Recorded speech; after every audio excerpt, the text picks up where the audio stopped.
तो भाई ये है अकूडो, एक बदसूरत और आवारा लड़का जो घर से भाग गया और एक नई जिंदगी शुरू करने की उम्मीद में एक जहाज पर चढ़ गया। पर किस्मत ने बोला तेरा तो गेम बजाना पड़ेगा। और इसका नतीजा ये हुआ कि उसका जहाज डूब गया और वो एक ऐसे आइलैंड पे पहुंच गया जो ऐसी लड़कियों से भरा है जो उसके केले को खाने के लिए आपस में ही लड़ने लगती हैं।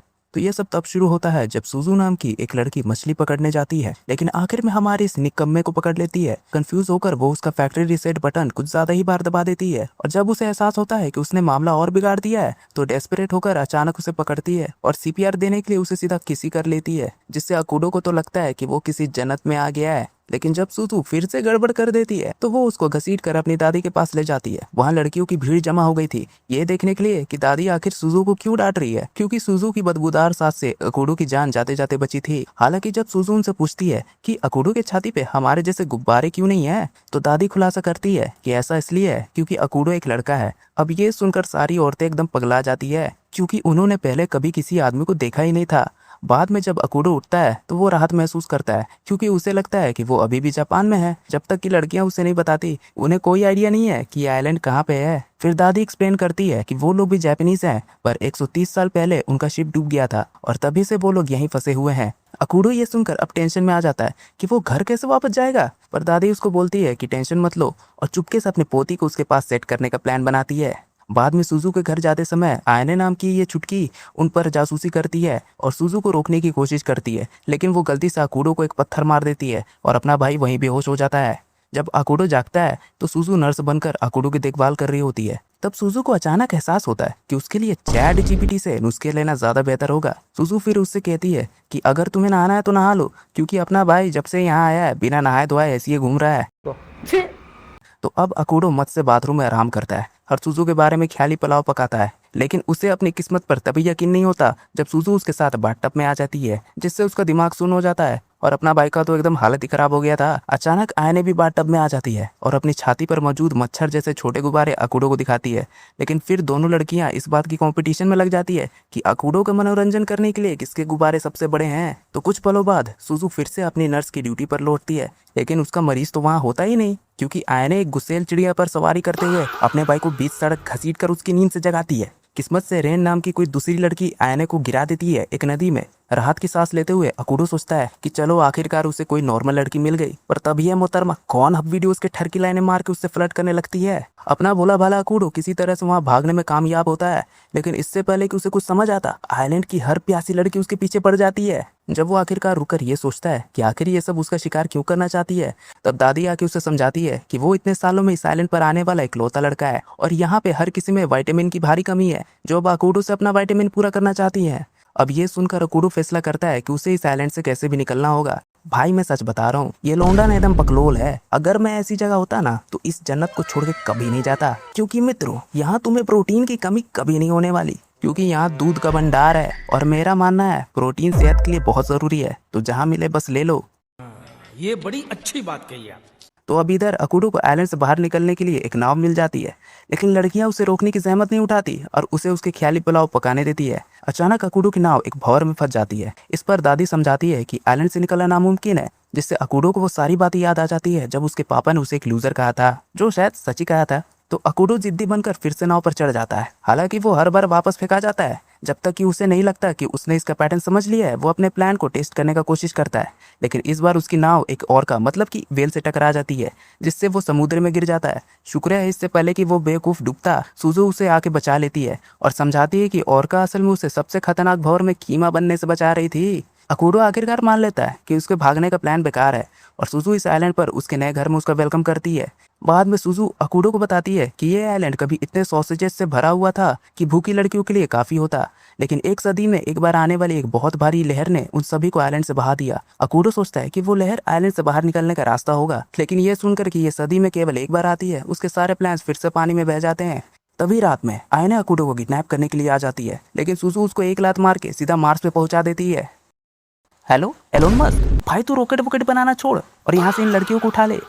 पर इधर हालात और बद से बदतर हो जाते हैं जब घर ज़ॉम्बी जैसी लड़कियों से घिर जाता है, जो अब अकूडो के पाइप से पानी निकालना चाहती थी।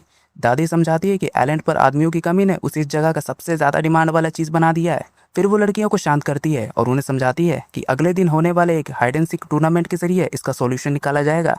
अब अगली सुबह दादी अकूडो को बताती है कि उसे दूल्हे के रूप में छिपना है और जो कोई भी उसे पकड़ लेगी वो उसे अपना पर्सनल लॉलीपॉप बना लेगी। अकूडो तो पहले खूब सुनाता है कि बुढ़िया तू क्या बके जा रही है, पर वही साइलेंट से निकल भी नहीं सकता था, तो वो फिर मान जाता है। तो गेम से पहले दादी नियम सबको बताती है कि सूरज ढलने से पहले जो भी उसे पकड़ लेगी उसे विनर घोषित कर दिया जाएगा। पर वो ये वार्निंग भी देती है कि गेम वेस्टर्न फॉरेस्ट में होना चाहिए और किसी भी हालत में अकूडो को ईस्टर्न फॉरेस्ट में एंटर नहीं करना चाहिए। खेल शुरू होते ही अकूडो जंगल में भाग जाता है। उसके साथ बाकी सब लड़कियां तुरंत उसके पीछे दौड़ती है और सुजू भी, पर सुजू उसके पीछे नहीं पड़ी है। वो बस बाकी सब लड़कियों को उसे पकड़ने से रोकने के लिए गेम में है। भागते समय सुजू को आयने मिल जाती है जिसको कोई आइडिया नहीं था कि क्या चल रहा है। आयने हमेशा की तरह लड़ने के लिए तैयार थी, पर सुजू उसके मुंह को स्प्रिंग बोर्ड की तरह यूज करके आगे निकल जाती है। सुजू तो एकदम फुल निंजा मोड में आ गई और उन सारी लड़कियों को धो डाला जो अकूडो को पकड़ने की कोशिश कर रही थी। उधर अकूडो अभी भी भाग रहा है। उसको लग रहा है कि वो लड़कियां अभी भी उसके पीछे पड़ी है। वो एक पहाड़ी से कूद जाता है और दूसरी तरफ किनारे को पकड़ लेता है। जैसे ही वो ऊपर चढ़ने वाला होता है उसको दिखती है आयने की बहन माची, जो अपना प्राइज लेने के लिए वेट कर रही थी। अपने भाई को इन साइको और ट्रॉमा वाली प्रिंसेस की फैमिली में शादी नहीं करना था, तो वो हाथ छोड़ देता है और नीचे नदी में गिर जाता है। अकूडो वाटरफॉल से नीचे गिरने ही वाला होता है कि तभी चिड़िया पर उड़ते हुए एक और लड़की आती है और उसको उठा ले जाती है। जब अकूडो को होश आता है तो वो देखता है कि हवा में लटक रहा है। वो इतना जोर से चिल्लाता है कि उसका इमरजेंसी रोड तक डर जाता है और फिर वो लड़की उसको ईस्टर्न फॉरेस्ट के बीचों बीच पटक के चलते बनती है। अकूडो को जल्दी समझ आ जाता है कि ये ईस्टर्न जंगल फॉरबिडन क्यों है, क्योंकि वहाँ के सारे पेड़ पौधे उसको अपना खाना बनाने के मिशन पर लग गए थे। जैसे ही वो अपने पूर्वजों से मिलने वाला था तभी सुजू आकर उसको बचा लेती है और उसका हाथ पकड़ने को कहती है। अकूडो उसका हाथ पकड़ने ही वाला होता है, उसको याद आता है रुको, सुजू भी तो गेम का हिस्सा है। तो वो वहां से भी दुम दबाकर भागता है और फिर से उसका पीछा शुरू हो जाता है। रात होते ही अकूडो एक पेड़ पर छिप जाता है, पर लड़कियों को उसका सॉसेज टेस्ट करना था। जैसे ही उनका सपना पूरा होने वाला था, आयने के बेहोश करने वाले धुएं से सब लड़कियां बेहोश हो जाती हैं। अकूडो चालाकी से आयनों को धोखा देकर नीचे नदी में गिरा देता है। अकूडो खुद को शाबाशी देता है कि वो ये गेम जीत गया कि तभी ग्रैनी यहाँ टपकती है और बोलती है कि वो हार गया। अकूडो पूछता है आखिर कैसे, तो ग्रैनी बताती है कि इस भागम भाग में उसने बिना रियलाइज किए सुजू के गुब्बारे को टच कर लिया था। अकूडो अभी बहस कर ही रहा होता है कि सुजू एकदम दिल तोड़ने वाला बात बोल देती है। वो कहती है कि उसे अकूडो बिल्कुल नहीं चाहिए क्योंकि उसका औजार तो उसकी छोटी उंगली से भी छोटा है। साला ये दुख का खत्म नहीं होता बे।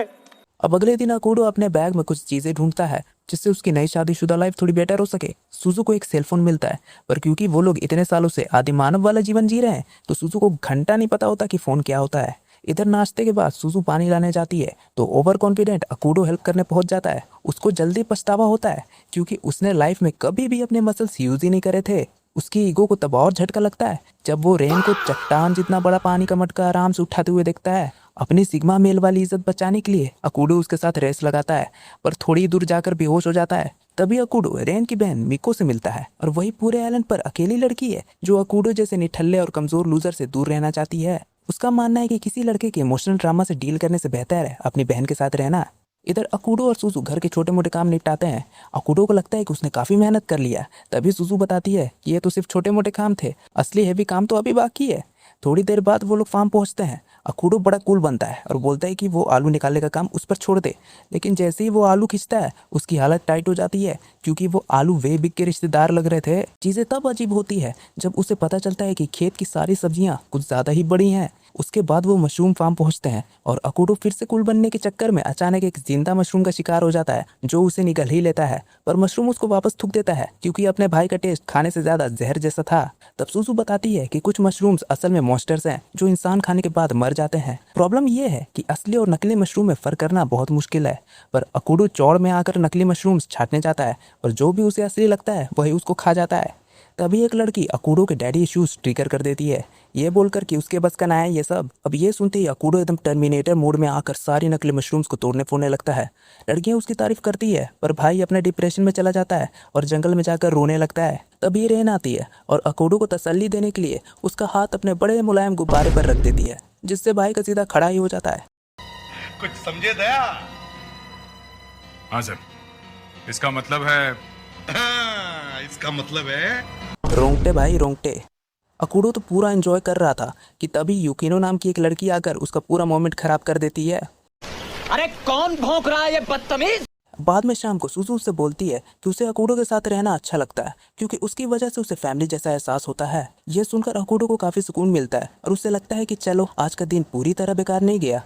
तो भाई लोग आज का वीडियो यहीं तक है। हाँ पता है कि वीडियो का लेंथ थोड़ा छोटा है क्योंकि मैं आप सबसे जानना चाहता हूँ कि आपको ये एनिमे कैसा लगा। अगर आप लोग चाहते हैं कि मैं इसके आगे की स्टोरी को कंटिन्यू रखूं तो बस कमेंट्स में बता दीजिएगा, और अगर वीडियो अच्छा लगा हो तो लाइक और चैनल को सब्सक्राइब भी कर सकते हैं। तो आज के लिए बस इतना ही, मिलते हैं फिर, तब तक के लिए बाय बाय।